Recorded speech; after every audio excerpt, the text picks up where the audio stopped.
can see. Good. Hey everyone, it's so glad, just so happy to see you guys. You know, we've got a lot going on here with Going Solo Network, and we are really crushing it. I tell you what, we got the brand new magazine coming out, the Going Solo Mag, and we've been working a lot on that, and so I'm just hyped up and excited with regards to that. But we're going to get on to the show today because we've got a couple great guests, and you guys are going to be like really blown away because I'm so happy with being able to bring them forward. But just so that you know, we are on WGSN-DB Going Solo Network. This is the Business Showcase. I am Cece Schatz, a doyen of relationship building, and I am the president of GoingSoloNetwork.com. And I am really thrilled with all the things that we are doing here on GoingSoloMedia.com. Just check out all of our other hosts, all our wonderful guests. We've got a lot of excitement there going on. We've got, I think about 3 or 4 new shows coming up. So I am really thrilled with that. And the guests we have are outstanding, like the ones we have today. So let's move on with that because I'm just really thrilled to bring them all forward. And we have with us today, and first we have with us Chris Burres. He's a research engineer and scientist whose primary mission is to help people live longer, healthier, and pain-free lives. And of course, we have Patrick here with us. Patrick Wanis is a world-renowned expert on behavioral therapy, specializing in the area of interpersonal relationships, trauma, and human motivation. So welcome, guys, to the show. Thank you so much, CC, for having us. Well, we've got a lot to talk about today. So today we're going to talk about the 3 keys to help you sleep deeply and strengthen your immunity. You know, right now, that's a hot topic, isn't it, with the virus, our immunity system. So let's talk a little bit about that. In our audience, a lot of them struggle with sleep because they're going through relationship loss, they're going through financial troubles, and then with the virus, we're having trouble with sleeping. So let's talk a little bit about that. So What's interesting, Cece, already there's a Facebook comment that's that from Mina that says sleep is so important. Without proper restful sleep, the body has increased cortisol levels. She's actually already on top of this. Yeah, that's it. And and really, Patrick kind of can lead this off on, you know, what is interrupting sleep? What are the emotions that are driving us kind of unknown at times during this COVID crisis, and then even through the protests and everything else that's going on. So the first thing to recognize is the way that stress actually impacts the body, and stress or a perceived threat puts you into hyperarousal or the fight or flight response. When that happens to your body suppresses the immune system, it stops the digestion, it does release painkillers, but it's primarily preparing you for either fighting or fleeing. And the other thing that it does is it, you know, raises your blood pressure, raises your heartbeat, etc. And as we have continued chronic stress, your adrenal glands are also impacted. Your DHEA levels are lowered, and DHEA also has a direct link to the immune system. So everything is ultimately being impacted to suppress or lower your immune system. When we have all of these unresolved emotions, those emotions also lead, well, they stem from thoughts, but the thoughts and the thoughts and emotions continue together, and then that further interrupts sleep. And during sleep, our immune system is working very hard to actually maintain, restore, and rejuvenate us. So the immune system is a very important part of our health, obviously. But also it's important to understand that when there's anything that disrupts your basic homeostasis, you're also disrupting the endocrine system. And the disruption of the endocrine system also impacts the immunity system, and it also impacts your sleep. You know, I totally get that. I know I went through a very bad divorce, and I only slept like 3 hours for like several years, and which I grew this business. That's how this business came about, with regards to the radio and all of that, because I didn't know what to do. But within that time, with not sleeping, I think my health went down. Well, your health would have gone down, yeah, of course. Things were going on. My immune system was out of whack, and so. What are we going to do today when we're having so much trouble sleeping? Can you give us some suggestions things that we could do in order to be able, because you said there's 3 ways, the 3 keys to help you sleep deeply. And I guess that's the key, isn't it? That you can go to sleep, but if you don't fall into that REM of sleep, right, that deep REM of sleep, you don't really get what you need from sleeping. Am I correct? Yeah, that makes sense. And really, I'd like Patrick to dive in, because I think I always try and start from the emotions, right? From the mindset and emotions that are associated with it, and then delve into, okay, here's practical things. Because sometimes the emotional things that we need to deal with can be harder to deal with, can take more kind of intestinal fortitude, if you will, to deal with. So I don't know if Patrick, if you could jump into, some of the emotions. We're giving away a free audiobook, Neutralize the 7 Emotions That Are Holding You Hostage Right Now. We'll give you that link here shortly. But by the way, we're giving it away. There's no email. There's no email requirement. There's no phone number. It's just a free gift to help your audience. And I think it's good to kind of lay the framework of what are those emotions that we're feeling during these crazy times. And I think the best way to start that, or the best example, is to actually use your example, CC, because you already identified there was a divorce, there was a relationship breakup that then created this extraordinary spiral. In almost every situation, all of our emotions do begin with a thought, with the exception of either being startled or automatically being triggered into the fight or flight response. The point is, the way that you perceive what happens to you will determine the thoughts. Those thoughts will then create an emotion. The emotion will have a physiological and biological impact, and then it'll also determine your behaviors. So whether we're using your example or what everyone's experiencing right now, there's an external event, whether it's having to wear masks, whether there's protests, whether there's job losses, financial losses. These are things that are outside of us. The way we choose to respond to those things will determine what we're going to feel, what's going to happen to our body, how well we're going to sleep or not, and what actions we're going to take. So number one, I say recognize that anxiety and fear is the primary emotion that we've all experienced or are still experiencing. And fear is our response to a perceived threat, and the threat of losing a home, losing a job, or whatever way we perceive it. Anxiety is when you feel that your world is out of control, which it definitely seems to be right now, and then you're trying to control those things outside of you over which you have no control. So you're exacerbating the anxiety.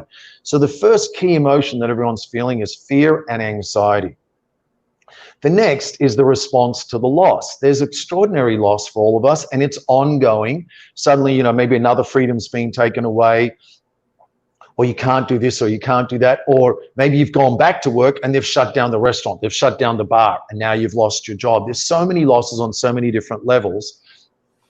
Loss triggers sadness. Sadness is triggered by a sense of loss, having lost something you had, or even something you thought you were going to have in the future, maybe a job, a promotion, a vacation, etc. It's okay to feel sad. It's natural to feel sad. It's natural to grieve. Allow yourself to go through these experiences. And Chris actually likes to reiterate this point. It's also in my audio book, and it's something that I constantly repeat in private sessions with clients and even in workshops. You are allowed to feel whatever you feel. Whatever you feel is important. Whatever you feel matters. Whatever you feel makes a difference. Now what counts is not denying, isolating, pushing away, or resisting the emotion. It's how are you going to respond to the emotion. So if you're feeling angry, you want to find out what's the thought there. And maybe the thought is I was betrayed, or I was abandoned, or I was neglected. What can you do about that emotion? What can you do about the action that occurred outside of you? So you adjust you adjust based on what you're actually feeling. If you're feeling anger, what are you going to do with that anger? For how long are you going to be angry? Because the way you respond to each of that emotion will determine whether the emotion gets reinforced, whether it gets fed and it grows stronger and stronger until it controls you rather than you controlling the emotion. And again, with sadness, sorrow, and grief, these are natural responses to all the losses and the extreme disruptions. Let me say that sadness and grief also occur when there's change. Even if you divorced someone, whether it was your wife or husband, and you wanted to divorce them, and you sort of feel a sense of relief, you'll also then feel sadness because there's still a change, there's still a loss of identity, a loss of routine, a loss of a partnership, etc. In my audiobook, Neutralize the 7 Emotions That Are Holding You Hostage Right Now, which, as Chris said, we're giving away for free. I actually present you with action steps of how to deal with each of these emotions. So the first key emotion we all experience was fear and anxiety. A lot of us experiencing sadness, sorrow, and grief. And many of us are ruminating. And when you are ruminating, which means you're constantly thinking and thinking and thinking, and you're repeating the thoughts in your head, but you're not focused on a solution and you're not making any decisions, then the rumination turns into depression. So this is just an example of some of the emotions we're all feeling. And I'm sure many other people say, well, what about anger, or what about guilt, or what about this? And I cover all those in the audiobook. And it's important to validate what you're actually feeling. And again, I offer steps, actionable steps for each of those emotions. And recognize that you are human. You're going to feel these emotions. That's okay. First up, validate the emotion. Second, recognize what's the thought attached to this emotion. So with sadness, I wrote a list of all the things I lost because it was a dramatic loss for me on many levels. And then I wrote them all out. I wrote out why to me they were losses, what they signified, what was their importance, what their meaning was. Then I also wrote out about what I'm left with. What do I have remaining? What are my internal psychological resources? What are my external resources? What do I still have? And now, can I reevaluate myself? Can I reevaluate my life? Can I make sure that I'm either tapping into my core values, still living my meaning and purpose, or finding a new meaning and purpose? Wow, this is so good. Not only are we dealing with our emotional stuff that our listeners are experiencing, because a lot of them are going through relationship loss or financial difficulties, things like that, but also with the virus that's here, and that we're in lockdown, and that our lives are changing. There's a huge amount of shift that's taking place, a lot of fear of the unknown that's happening. We don't know how long this is going to last. I mean, are we going to get back to normal again? And so all of that you're saying is so impactful, and it's so today's world that we're living in. And so anyone that's going through anything in today's world is going to be able to relate to this. So whether it, even if they're married and they have a wonderful relationship, they're still feeling, the fear and anxiety that we're experiencing, all of us here in the world today. And yes, so I have some clients who are married, and one of their challenges is that they've spent so much time together that they're actually forced to look deeper than they did before. They're forced to go beyond the image and perception they had of each other. They have to get to know each other all over again. They still have to deal with their own personal challenges. Then I have other clients who, for the first time, are at home taking care of the children. And she says to me, I feel extraordinary shame and guilt because I don't know how to do this. I've never been an educator. I've never been a school teacher. Now I'm taking care of the children, and I'm also supposed to be educating them, and I'm also supposed to be a wife, and I'm also supposed to be me. How do I do all of this? So there is a lot of pressure. You're right. And there are extraordinary circumstances. And I love what you were saying about, sitting down and making a list, because I did that myself after my divorce. I had to try to dissect it and put it into perspective. And so, because I was going through a great deal of anxiety and all of that. And so I did the same thing. I did exactly what you said. So we've got it up here on the screen for you all to be able to go to.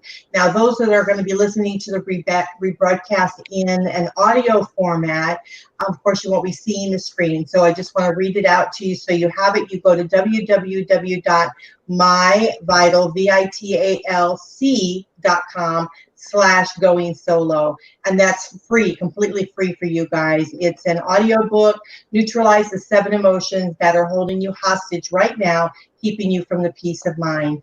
And I really think this is so important. This is so vital, and this will change lives. It certainly will. So I thank you for coming. That's why we're here. Yeah. Tell us a little bit about your journey on when why did you decide to do what you're doing in your life? What made you decide that you wanted to focus on helping individuals and moving forward in this way. Because what you two are doing, I mean, listen, Chris, you're a research engineer, and you're out here, you're a scientist, and you're out here helping people, really trying to, you know, sort things out for themselves, really live longer, healthier, pain-free. So you guys have started from, you know, just like we did, right? Just at the very beginning. So what propelled you to do what you're doing? Because you give a lot of yourself away. You helping each other. So each one, could you just take a moment and tell us in the journey of what turned you and made you start wanting to help people and on the path that you're on now? Well, for me, very briefly, I actually grew up doing this. So I fortunately and unfortunately became the parent of the household, the counselor, the guide, the guru, etc. For whatever bizarre reason, my parents thought I was really intelligent, so they turned to me for answers, which is okay, but it's not okay when you're a child. As it turned out, I healed all of that. I resolved all of that. And then I realized, oh, I actually do have a gift to help people.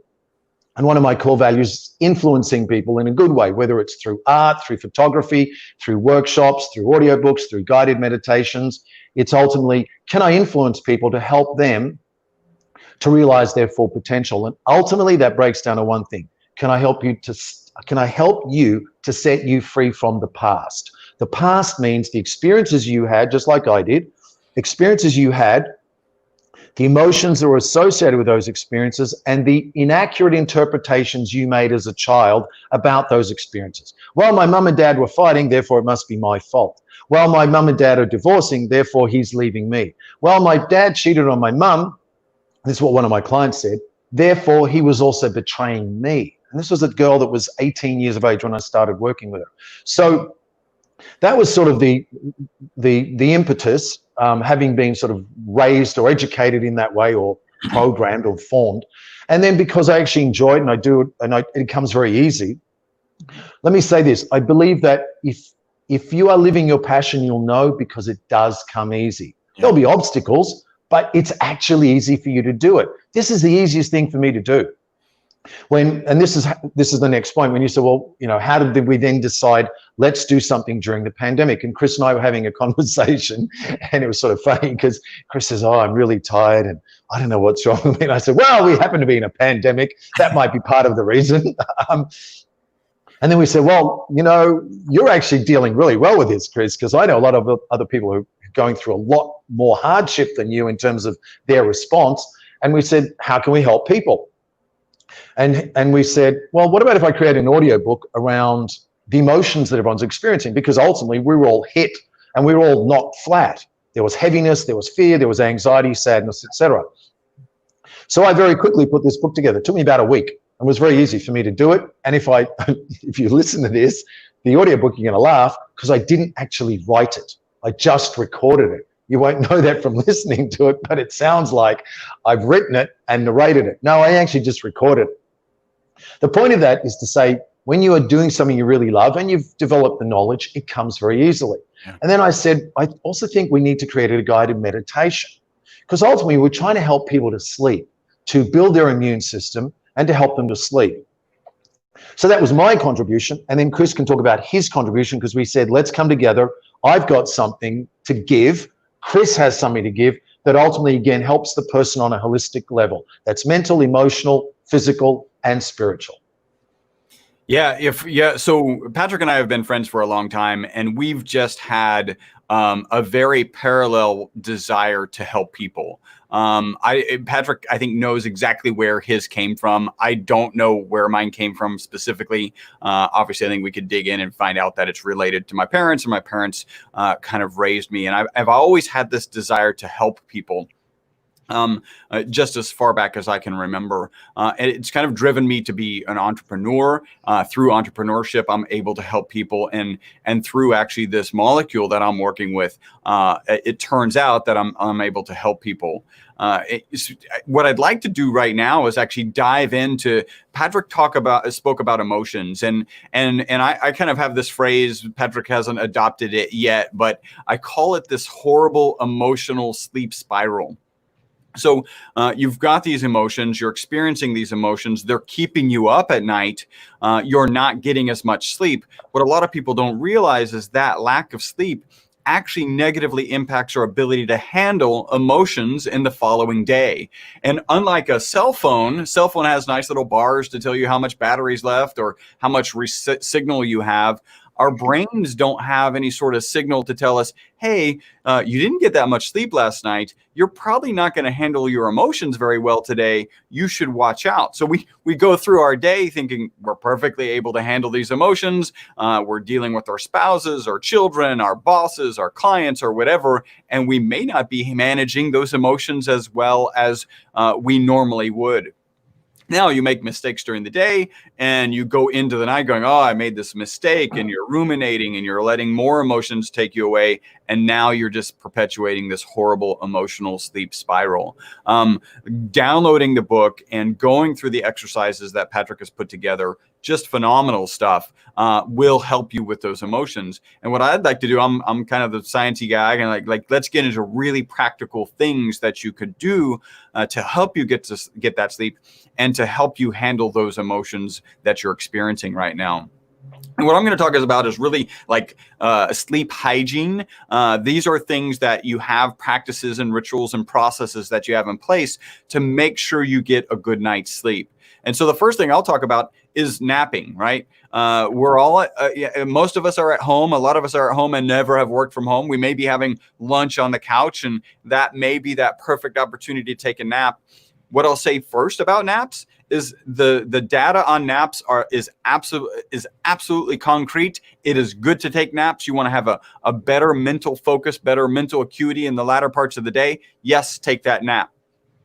But there are a couple of caveats. One, you don't really want that nap. You never want it to go past 30 minutes. Really, a 20-minute nap is the ideal nap. What happens is if you nap too long, you actually get into a deeper state of sleep, and that deeper state of sleep can mess up your circadian rhythm. Now, we all have a circadian rhythm. The circadian rhythm is the thing that kind of aligns our body with daylight. So as the sun's coming up, it kind of speaks to us, that circadian rhythm, and tells us, hey, you need to start being active. It's time to get about your day and go do the things you need to do.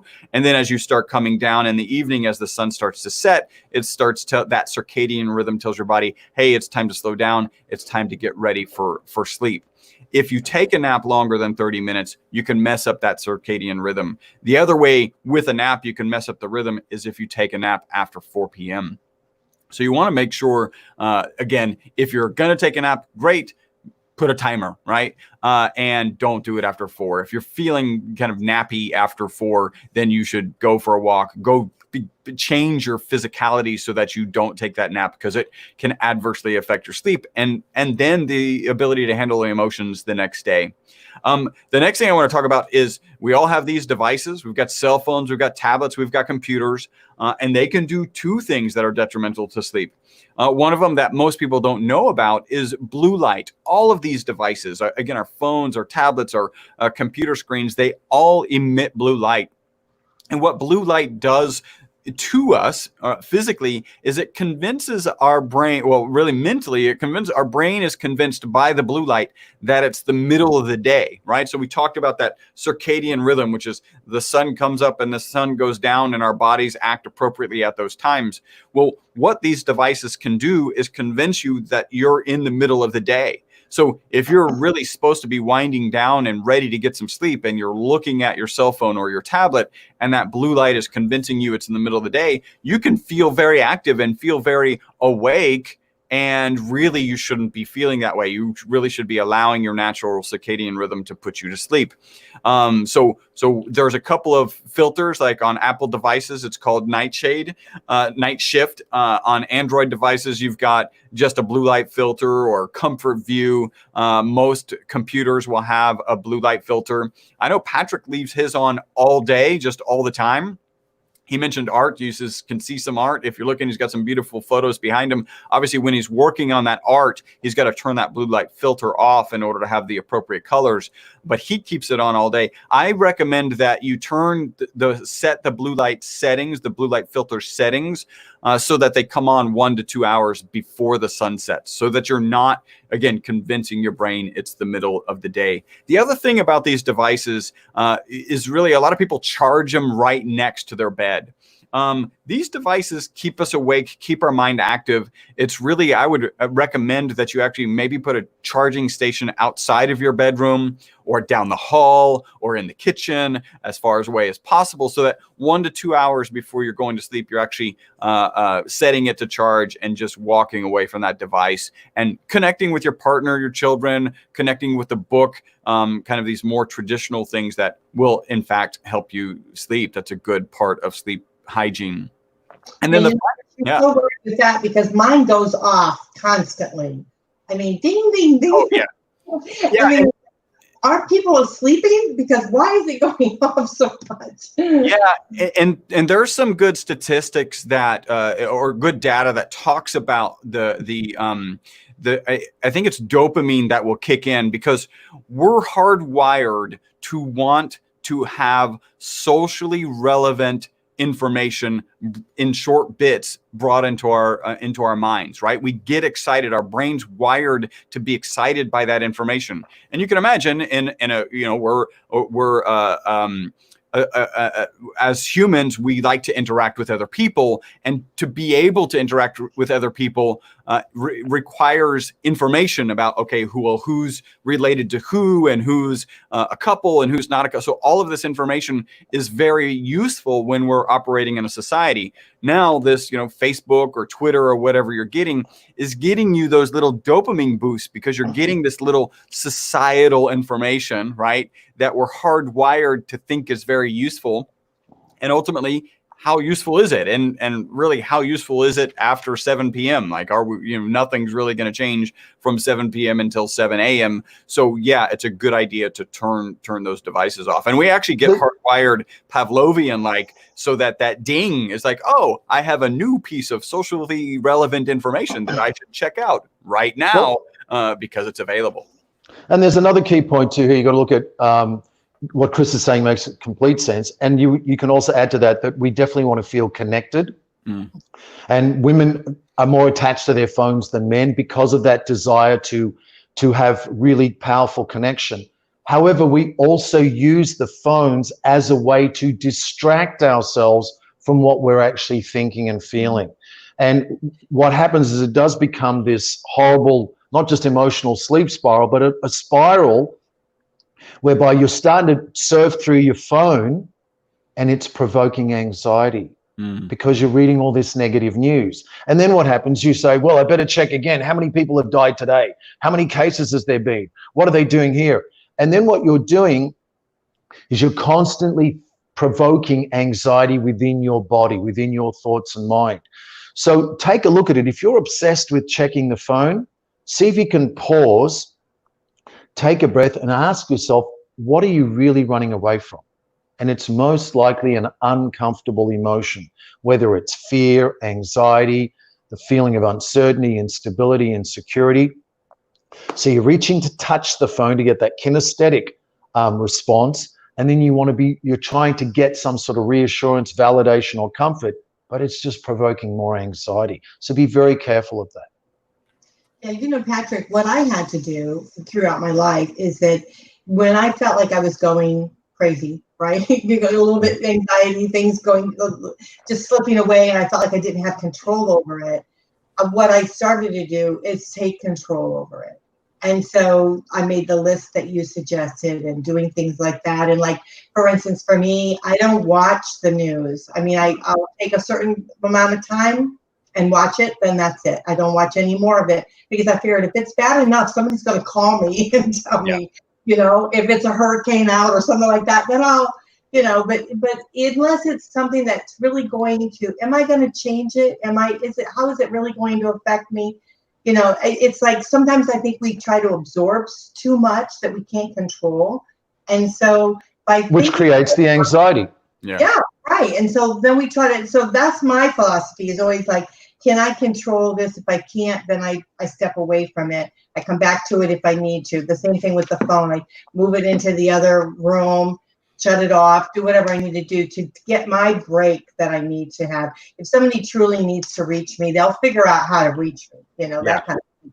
Yeah. So I totally get that. So I wanted to ask you too, Patrick, what about teenagers? Because teenagers now are really going through a lot of anxiety. Normal teenagers go through stuff anyhow, right? But through angst, yeah, and identity, etc. Yes. I mean, just normal teenage stuff that we used to go through. They're going through that, but then they're also going through there where they don't even know if they're going to be able to go back to school again. And how are they going to connect socially with people? I mean, they're really, using these phones like they're right to their hips. So what would you say about that? Well, obviously, there's extreme uncertainty and anxiety for teenagers for multiple reasons. First, the natural developmental stages and phases of being a teenager. There's also the loss of physical connection, which is very critical to development. And then, as you said, there's no certainty or stability in terms of, am I going back to school? Am I going back to college? So the only thing you can do is, and this is what one of my clients is doing, is to allow a small group of friends to associate with her teenage daughter, a group that she's progressively allowed in because she feels safe with them. And so they're keeping it sort of insular. So they're not going out and this person's mixing with that person's mixing with that person, then coming back. So you want to try and keep it small. The other thing is to simply either enforce the rules, set the rules, the regulations, the law of the house, which is at 8 o'clock, we turn off the phones. And you can't have the phone next to your bed. You can't have the phone, because a lot of women do this more than men. They have the phone next to them as if it's the boyfriend. And they're constantly looking at it. And I'm not even getting into the EMF and the magnetic frequency and radiation. I'm simply talking about the fact that because it's there, you are thinking about it. And that was the point that Chris was making earlier. It's about engaging in self-discipline and self-control and switching off the phone. I remember many years ago when it was the BlackBerries, and I had clients in New York and Wall Street, and I said to them, if you can't switch off your phone, then your phone is controlling you. So are you in control of the phone, or is the phone in control of you? If the phone is in control of you, it means that you have fear. What is your fear? What are you afraid of? Are you afraid of, missing out on something? Are you afraid of being disconnected? Are you afraid of not being good enough? What is driving you? Or again, are you using it as a way to escape yourself? So it's up to parents to lay the rules. Dr. Laurie Santos, who's one of the top researchers, I think it's at Yale, and she runs the Happiness Lab, which is one of the most popular courses ever taken in the history of education. She actually says the same thing. It was bizarre. I was watching the interview the other day. She says, well, you know what I say about phones, switch them off at 8 o'clock. And this is something I've been saying for a long time. Switch off your phone early, put it away. If you have that conversation right before you sleep, and the conversation just has enough agitation in it, you will sleep with that agitation in your mind. It'll go round and round and round. So make the notes of the things you got to do the next day and see if you've actually got the power. Are you more powerful than this small device? I put it away. I turn off at 8 o'clock and that's it. It's done. And the next morning I go down and I do yoga on the beach, and from my building, I just step down to the beach and I don't check emails or messages till I come back. It's an extraordinary feeling of freedom. Yeah. Okay. But I will say that we do shows late at night on Thursday, so you can leave your phone Sorry. on. I apologize. That's the last thing that you can listen to, then you turn it off. Yeah, that's right. But you know what? You can always catch it on the rebroadcast, so we don't care. There you go. And Patrick was talking about, you've got your cell phones and so, okay, let's admit there may be a number of people who are addicted to those cell phones. I think one of the takeaways we'd like is from a sleep hygiene perspective, let's just at least take control of that period of time, because that sleep is so very important to you. And it's important to how you're going to handle your emotions the next day. And there's really it's also, and this is very rare that I ever jump in when Chris is speaking. Yeah. It's also critical to understand, because Chris refers to emotions and thoughts, but it also affects your motor functions. And research done over many decades reveals that a lack of sleep, a sufficient amount of a lack of sleep, is equivalent to being drunk. That means that, and I don't know if it was going with 24 hours without sleep or what the period of time was, but it was equivalent to having a 0.1 blood alcohol level. And when you're drunk, you're swaying. So if you don't get enough sleep, don't think that you can safely drive machinery or operate programs where you have to be able to function cognitively, accurately, and using certain motor skills. And speaking of it having a parallel with drunk, that kind of leads directly into the last sleep hygiene. A lot of people believe that if you take, if you have a glass of wine or beer or whatever, one or two right before bed, that it helps them sleep. I think it's true that it will help them go unconscious, right? Because it is a sedative. It's actually very similar to the quote unquote sleep aid industry. There's a phenomenal book out there. It's called Why We Sleep. And in that book, Dr. Michael Walker talks about the $2 billion sleep aid industry. And in the $2 billion sleep aid industry, you take these sedatives right before you go to sleep. You actually wake up in the morning, and one thing it does do for you is that actually there's a chemical called adenosine in our bodies. And as adenosine builds up in our bodies, it actually causes us to desire sleep. So these quote unquote sleep aids you'll wake up without the adenosine pressure to desire sleep, but it doesn't, they're sedatives. They don't allow you to get your REM sleep. And they also talk about NREM sleep. Those are the sleeps that you need to get in order to improve your mental, physical, and emotional well-being. So alcohol has a parallel with that. There's a lot of data that says if you want to have a glass of red wine, that seems to be a very positive thing. Just make sure you're doing the glass of wine 1 to 2 hours before. What's interesting about the alcohol and these quote unquote sleep aids and how they impact your sleep is this molecule that we'll talk about here soon that I've been working with since 1991. People who take that particular molecule, they actually take it in the morning and they report mental focus and energy during the day and then better sleep that night. So kind of the opposite of this quote unquote sleep aid industry where you take it at night, it knocks you out. You wake up not desiring sleep, but you haven't had your healthful sleep. This particular molecule you take in the morning, mental focus and energy during the day, and then better sleep that night. So it's just really interesting. So those are kind of my 3 sleep hygiene tips. Wow, they're great, absolutely great. I just want to do a shout out to Sharon. Sharon, thank you so much for listening. She said this was great. The insights of importance of sleep to manage emotions. Thanks to all. And again, Nina, thank you so much for commenting. We do appreciate these comments. Makes us feel good to know that you guys are listening and that you are, really enjoying the shows that we're putting forward here and that you're taking away something. And that's what's really vital to us. So let's talk just briefly, and I know we're probably getting closer to the time that we need to end the show, but I do want to talk a little bit about this My Vital C. Yeah.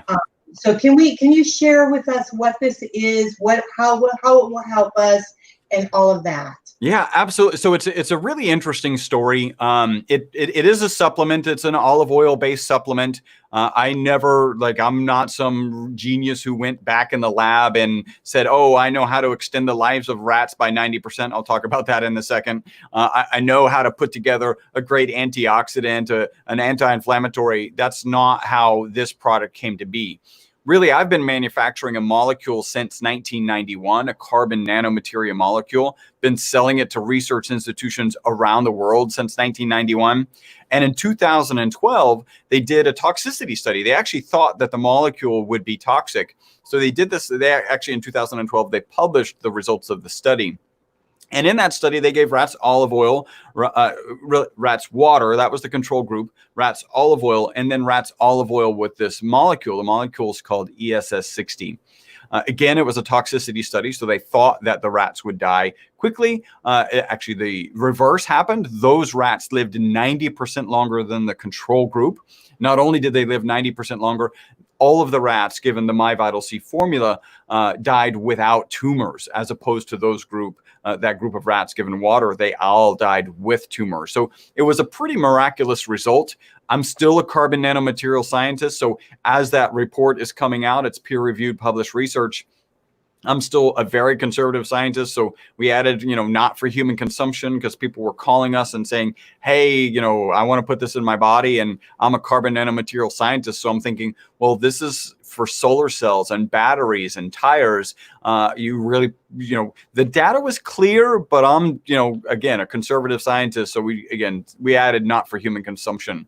You fast forward to 2017, and a guy with a big YouTube following starts talking about all the benefits he's getting from the product, taking it daily. And really, in a worldwide basis, the industry sold out of the product, the olive oil with the ESS60 molecule in it. Everybody except for us, because we're the largest manufacturer and distributor of ESS60 on the planet. And one of the testimonials that he provided, there's a number, and I've taken so many phone calls from our customers, but the most consistent testimonial is to, again, take it in the morning, have mental focus and energy during the day, and then better sleep that night.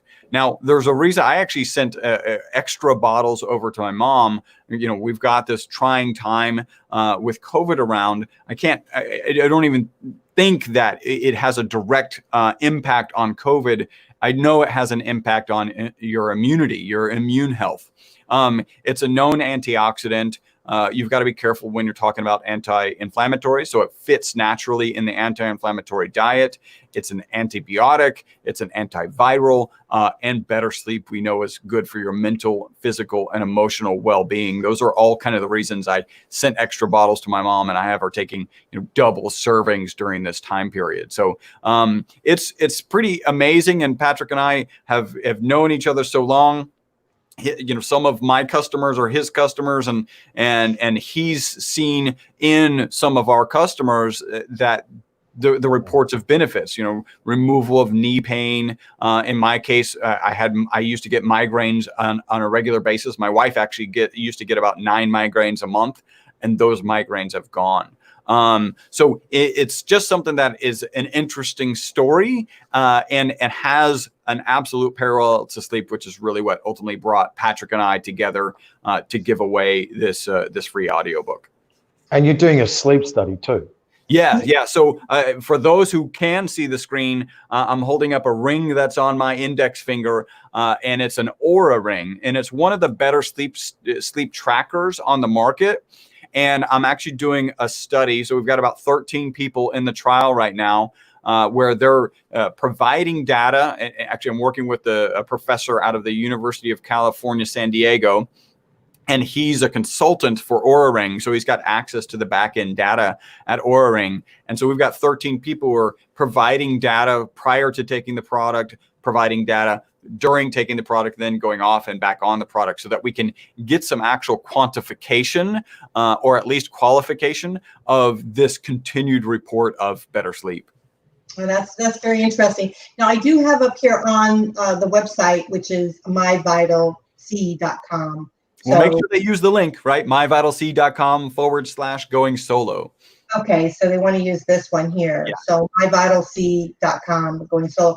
Now, if we want to purchase this product, where can we find that at? Yeah, absolutely. So what I would recommend, one, I like to keep track of, how people are finding us. So go to myvitalc.com/going solo. It's also where you can get the free audiobook and the free guided meditation. That's phenomenal. On that same page, there's kind of 2 big links towards the bottom of the page. By the way, just to reiterate, you do not need to give your email or phone number or anything. This is an absolutely free gift. You can actually listen to it right there in the browser, or download it to your device and listen to it anytime that you want. On that page, there's 2 links. One links over to Patrick's website, patrickwanis.com. I highly recommend you go there and sign up for his newsletter. He puts together a wonderful newsletter every single week. He's been doing it, it's like 40 years, 30 years. It's a long time. And it's phenomenal. So go ahead and sign up for that. It's also free. Of course, you do need to give your email because it's a newsletter. And you can connect with him. If you're interested he works with clients all around the world in his SRTT process. I actually provide it as a benefit to my employees. It's so good. So go check that out. Also, there's a link to the MyVitalC homepage. You can go there. If you're interested in trying it, great. We do sell individual bottles or on subscription. You get like a 25% discount if you go on subscription, and you can cancel at any time. We have award-winning customer service. You can call or email and cancel that at any time. So make sure you take advantage of that discount. And we're also offering to your audience an additional $15 off on their initial purchase. And the coupon code is, not surprising, is going solo. Oh, okay. Oh, that's good. All right. All of this information, we're going to make sure we have it up on our website too, so that you guys can get it. I'm going to ask you guys if you would be so kind to come back on our show again. We'd love to have you. We have a wonderful show with Arnie Fonseca Jr. He has a show that's called Health, Love, and Life, and I think you guys would be great on it. So I'm going to ask, I know we can't cover everything in just this one, and we didn't even do our break, so which is fine. But I did. It was so important, and I wanted to make sure that this information was able to get out. I want to just put up real quickly on the screen so you guys that are watching, you can connect. Here's Chris's information, his Twitter information, his Facebook, and YouTube, Skype if you need it. So we're going to show that. Also, we have Patrick's right here too, his Twitter. And his Facebook and his YouTube and his Skype. So connect with these guys because they're absolutely awesome. I want to thank you guys so much for coming on, Patrick and Chris. It's just been absolutely wonderful. And then offering, let me make sure I get it again, offering this free audio book, Neutralizes 7 Emotions That Are Holding You Hostage Right Now, keeping you from peace of mind. So again, it's www.myvitalc.com/going solo. So make sure you do that. On there, there's different links. You can click on them and connect that way too. So that would be wonderful. So thank you so much. This was a wonderful show. Thank you, CC. Very, very needed, and I think very, very great. But we're going to ask you to come back on again. I'll get with Arnie and maybe come on his show because he's great, knows a lot about health, and I think you guys can really connect very nicely together with that and give our audience a little bit more in-depth information, which would be awesome. So thank you so much. We do appreciate it. Thank you. All right, guys. Well, this is wonderful. Well, I am just so appreciative of all of you guys listening. I'm appreciative of you guys making comments, letting us know what you like. If you enjoy the show, if you want to know a little bit more, you can reach me at goingsolonetwork@gmail.com. We would love to be able to hear from you. Also, all of our information, of course, is right on our website, which is goingsolomedia.com, and WGSN-DB Going Solo Business Showcase is what we're on right now. I am CC Schatz, the Doyen of Relationship Building, and I want to thank you so much for joining us today. This was a very powerful, impactful show, which will definitely change your life and change those around you. So if you want to go back and listen to it again, I hope that you do. So I'll see you same here, same time, same place next week. Bye for now.